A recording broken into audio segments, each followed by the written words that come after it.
బులెటిన్లో breaking news. Telugu రాష్ట్రాల్లో పలుచోట్ల పెద్ద పులి చిరుతల టెన్షన్ పట్టుకుంది. పెద్ద పులి చిరుతల అరణ్యం వదిలి జనాల్లోకి వస్తున్నాయి. చిరుత పులుల సంచారంతో ప్రజలు భయంగా గడుపుతున్నారు. ఉమ్మడి ఆదిలాబాద్ జిల్లాలో చిరుత పులులు వరుసగా సంచరించడంతో ప్రజలు బయటకు రావాలంటేనే జంకుతున్నారు. కొమరంభీం జిల్లా చింతపల్లి శివార్లో చిరుత సంచారం కలకలం రేపింది. అటవీ ప్రాంతంలో ఓ చిరుత చెట్టు ఎక్కింది. చిరుత చెట్టు ఎక్కిన దృశ్యాలను స్థానికులు తమ సెల్ ఫోన్లలో రికార్డ్ చేశారు. అటవీ అధికారులు మాత్రం చిరుత ఉన్న వైపు స్థానికులు ఎవరూ వెళ్లొద్దని హెచ్చరించారు. తిరుపతిలో మరోసారి చిరుత సంచారం కలకలం రేపింది. తిరుపతి ఎస్వి యూనివర్సిటీ ఆవరణలో రోడ్డుపై చిరుత కనిపించింది. ఓ కుక్కను చంపి చిరుత ఎత్తుకు వెళ్లింది. చిరుతకు సంబంధించిన విజువల్స్ యూనివర్సిటీ సిబ్బంది రికార్డ్ చేశారు. మరోవైపు తిరుమలలో చిరుత సంచారం కలకలం రేపుతోంది. తిరుమల శిలాతోరణం వద్ద చిరుతపులి సంచరిస్తున్నట్లు కొందరు భక్తులు గుర్తించారు. వెంటనే వారు తిరుమల తిరుపతి దేవస్థానం అటవీ శాఖ అధికారులకు సమాచారం అందించారు. దీంతో అప్రమత్తమైన టీటీడీ అధికారులు తిరుమల శ్రీ వెంకటేశ్వర స్వామి వారి దర్శనానికి వచ్చే భక్తులను అప్రమత్తం చేశారు. ఇక మంచిర్యాల జిల్లా బెల్లంపల్లి మండలంలో పెద్దపులి కోసం సర్చ్ ఆపరేషన్ కొనసాగుతోంది.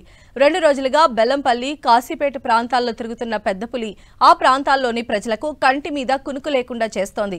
నిన్న బెల్లంపల్లి మండలంలోని రాజరాజేశ్వర స్వామి ఆలయం అటవీ ప్రాంతంలో పత్తి చేనులో ఓ అడవి పందిపైన పులి దాడి చేసినట్లు గుర్తించిన అటవీ అధికారులు పెద్దపులిని ట్రాక్ చేసే పనిలో నిమగ్నమయ్యారు. ఇక ఇటీవల మెదక్ జిల్లా నార్సింగ్ మండలం వల్లూరులోనూ చిరుత కలకలం రేపింది. రాత్రి రోడ్డు దాటడానికి ప్రయత్నిస్తున్న చిరుతపులిని గుర్తు తెలియని వాహనం ఢీకొట్టింది. తీవ్ర గాయం కావడంతో దాదాపు గంట పాటు రోడ్డుపై హంగామా సృష్టించింది. ఆ తర్వాత చనిపోయింది. ఇక మరిన్ని అప్డేట్స్ కూడా తెలుసుకుందాం. మా ప్రతినిధి ప్రేమ్ సాగర్ మనకు అందుబాటులో ఉన్నారు. ప్రేమ్ సాగర్. సంధ్య, ఆసిఫాబాద్, బెల్లంపల్లి, సిర్పూర్ నియోజకవర్గం 3 నియోజకవర్గాల్లో పెద్ద పులులు చిరుతలకు సంబంధించిన సంచారం పెరిగింది. మనం విజువల్స్ లో చూసిన ఫిర్యాది మండలానికి సంబంధించిన చింతపల్లి గ్రామానికి సమీపంలో చిరుతపులి చెట్టుని ఎక్కిన దృశ్యాలు కొంత అటవీ శాఖకు సంబంధించిన సిబ్బంది రికార్డ్ చేశారు. స్థానికంగా కొంత కుక్కలు వెంబడించడంతో అది చెట్టెక్కి అక్కడనే ఉంది. సో దానికి సంబంధించి ఆ సమీప గ్రామాలకు సంబంధించిన ప్రజలందరినీ కూడా ఫారెస్ట్ శాఖకు సంబంధించిన అధికారులు అప్రమత్తం చేశారు. కొంత జాగ్రత్తగా ఉండాలి, రైతులు కూలీలు వ్యవసాయ పనులకు వెళ్ళొద్దని చెప్పి చెప్తున్నారు.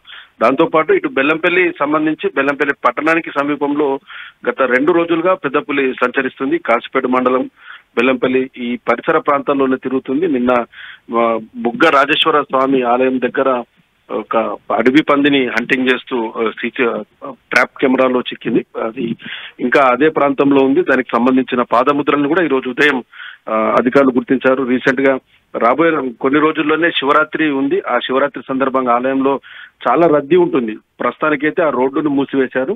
ఆలయానికి ఎవరు కూడా వెళ్లకుండా పోలీసులు, అధికారులు పూర్తిగా సూచనలు, హెచ్చరికలు జారీ చేస్తున్నారు. సమీపంలో ఒక స్కూల్ ఉంది, ప్రైవేట్ స్కూల్ కూడా దానికి సెలవు ప్రకటించారు. ఈ పులి ఆ ప్రాంతం నుంచి వెళ్లిపోయే వరకు కూడా కొంత ఎవరు కూడా స్కూల్కి కానీ ఆ టెంపుల్ కి వెళ్ళొద్దని చెప్పి చెప్తున్న పరిస్థితి ఉంది. సో కొంత భయాందోళనమైన పరిస్థితులు అయితే కనిపిస్తున్నాయి. గత కొన్ని రోజులుగా సిర్పూర్ నియోజకవర్గంలో 2 నెలల పాటు పెద్ద పులులు హల్చల్ చేశాయి. ఇప్పుడు తాజాగా ఆసిఫాబాద్ కాన్స్టిట్యున్సీ, ఇటు బెల్లంపల్లి కాన్స్టిట్యున్సీలో ఇటు చిరుత, అటు పెద్ద పులి 2 కూడా జనాలకు కంటికి కునుకు లేకుండా చేస్తున్న పరిస్థితి అయితే ఉంది.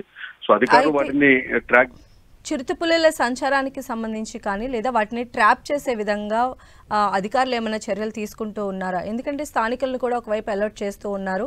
ఈ ప్రదేశాల్లో తిరుగుతున్నటువంటి చిరుతలకి సంబంధించి ఐడెంటిఫికేషన్ అనేది ఎంతవరకు ఉంది? వాస్తవానికి ఉమ్మడి ఆదిలాబాద్ జిల్లాలో చాలా వరకు చిరుత పుల్ల సంచారం అనేది పెరిగింది ఈ మధ్య ప్రాంతంలో. ఇటు ఆ బోత్ నియోజకవర్గం కావచ్చు, ఈ ప్రాంతాల్లో కేవలం వాటిని ట్రాప్ చేయడం. ఎందుకంటే ఒక పులికి చిరుతకు చాలా డిఫరెంట్ ఉంది. పులి ఒక ప్రాంతంలో సంచరిస్తుంటే అది దాదాపు ఒక 2-3 రోజుల పాటు ఆ 30-40 కిలోమీటర్ల రేడియస్ లోనే తిరుగుతుంటుంది. కానీ చిరుత అట్లా కాదు, కొంత హంటింగ్ కోసం అది వివిధ ప్రాంతాల్లో తిరుగుతుంది. ఈ వన్యప్రాణులు అడవి ప్రాంతంలో ఎక్కువగా లేకపోవడం వల్ల ఇవన్నీ కూడా ఊర్లో ఉన్న కుక్కలు కానీ మిగతా పశువులు, మేకలు లాంటి వాటిని చిరుతలు హంటింగ్ చేయడానికి ఈ గ్రామాలకు సమీపంలో వస్తున్నాయి. గతంలో కూడా మనం బోత్ నియోజకవర్గంలో చూసాం. ఆ గ్రామానికి 2-3 గ్రామాల్లో ఉన్న కుక్కలను చిరుతపులి ఎత్తుకెళ్లిన పరిస్థితి చూసాం. సో వన్యప్రాణుల సంఖ్య తగ్గింది కాబట్టి ఈ చిరుతపులులు అడవిలో గతంలో సంచరిస్తూ ఉండేవి. కానీ ఇప్పుడు జనావాసాల్లోకి, గ్రామాల సమీపంలోకి, పంట పొలంలోకి తిరుగుతూ తరచూ రైతులకు, కూలీలకు కనిపిస్తున్నాయి. సో వన్యప్రాణుల సంఖ్య తగ్గడం, దానికి ఆహారం కొరత ఏర్పడడం వల్లనే ఇది గ్రామాల్లోకి వస్తున్నది అనేది తెలుస్తుంది. కానీ చిరుతని బంధించే పరిస్థితి లేదు, కేవలం ట్రాక్ చేస్తున్నారు. సో ఆ ట్రాక్ చేసి అవతల వైపు గ్రామాలు అది ఎటువైపు వెళ్తుంది, ఆ గ్రామాలకు సంబంధించిన ప్రజల్ని కొంత ఫారెస్ట్ శాఖకు సంబంధించిన సిబ్బంది అప్రమత్తమైతే చేస్తున్నారు.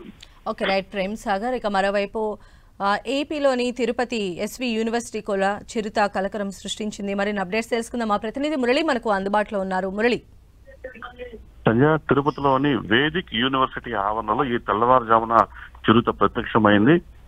ఒక వర్సిటీ ఆవరణలోని పరిపాలనా భవనం ముంగిటే తెల్లవారుజామున వచ్చి అక్కడే ఉన్న ఒక కుక్కను కాపు కాసి మరీ చంపి పట్టుకెళ్లిపోయిన ఘటన ఈ తెల్లవారుజామున తిరుపతిలో చోటు చేసుకుంది.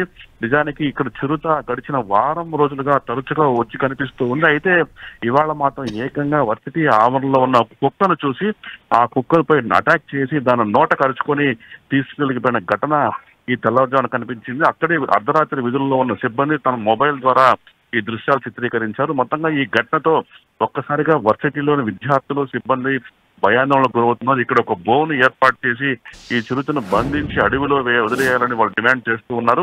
మొత్తంగా అటవీ సిబ్బంది కూడా రావడం జరిగింది. దానికి అక్కడ సంబంధించిన పాదమతులు అంతా కూడా సేకరించారు. ఈ చిరుత గడిచిన వారం రోజులుగా ఇటువైపు తరచుగా వస్తున్నట్టు గుర్తించారు. మొత్తంగా ఆ ఉన్నతాధికారుల ఆదేశం మేరకు బోన్లు ఏర్పాటు చేసే అంశాన్ని కూడా ప్రస్తుతం అటవీ సిబ్బంది పరిశీలిస్తున్నారు. సంధ్య, అయితే మనం చూసాం గతంలో కూడా తిరుపతిలో జరిగినటువంటి పెద్ద పులి దాడి ఇన్సిడెంట్స్, ఆ తర్వాత తీసుకున్నటువంటి పరిణామాలు, ఇప్పుడు అలాంటివి పునరావృతం కాకుండా, ఎందుకంటే అది నిఘా వేసి ఈ రోజు ఒక ఫీడ్ దొరికితే దాన్ని తీసుకొని వెళ్ళింది కాబట్టి మళ్ళీ ఇదే ప్లేస్కి వచ్చేటువంటి అవకాశం చాలా ఎక్కువగా ఉంటుంది. సో ఎలాంటి ప్రికాషన్స్ తీసుకునేటువంటి అవకాశం ఉండొచ్చు, ఎందుకంటే డైలీ కూడా లక్షల సంఖ్యలో భక్తులు వస్తూ ఉంటారు కాబట్టి.